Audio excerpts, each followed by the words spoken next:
पिबन्तु मया दत्तं धात्रीमूले अक्षयम्।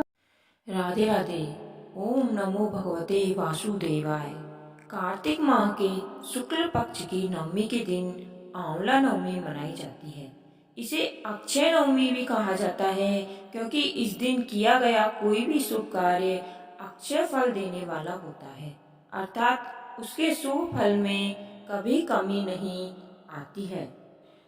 आंवला नवमी के दिन स्नान आदि करके किसी आंवले के वृक्ष के समीप जाएं। उसके आसपास साफ सफाई करके आंवला वृक्ष की जड़ में शुद्ध जल अर्पित करें। फिर उसकी जड़ में कच्चा दूध डालें। पूजन सामग्री से वृक्ष की पूजा करें और उसके तने पर कच्चा सूत या मौली और 108 परिक्रमा करते हुए लपेटें।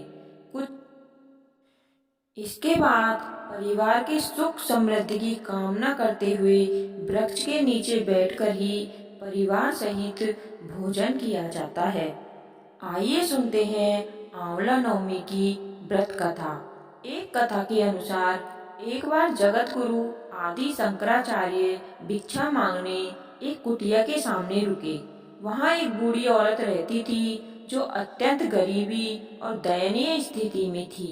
शंकराचार्य की आवाज सुनकर वह बूढ़ी औरत बाहर आई। उसके हाथ में एक सूखा आंवला था। वह बोली, महात्मन, मेरे पास इस सूखे आंवले के सिवाय कुछ नहीं है जो आपको भिक्षा में दे सकूं। शंकराचार्य को उसकी स्थिति पर दया आ गई और उन्होंने उसी समय उसकी मदद करने का प्रण लिया। उन्होंने अपनी आंखें बंद की और मंत्र रूपी 22 श्लोक बोले। ये 22 श्लोक कनकधारा स्त्रोत के श्लोक थे। माँ लक्ष्मी ने दिव्य दर्शन दिए। इससे प्रसन्न होकर माँ लक्ष्मी ने उन्हें दिव्य दर्शन दिए और कहा कि शंकराचार्य, इस औरत ने अपने पूर्व जन्म में कोई भी वस्तु दान नहीं की।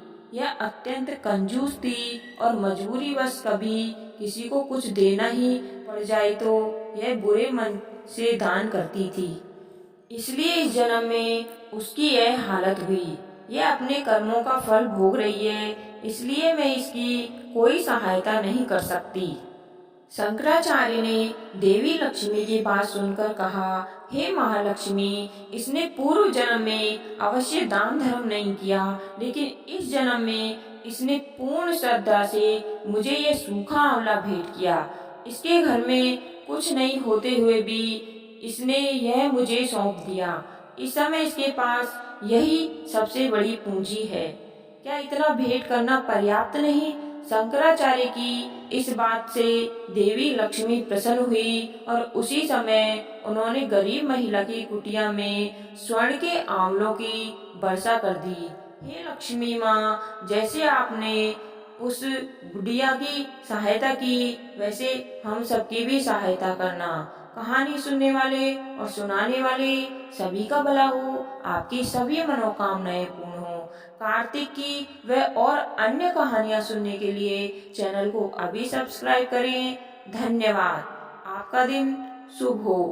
आप सभी को देव उठनी एकादशी की हार्दिक शुभकामनाएं।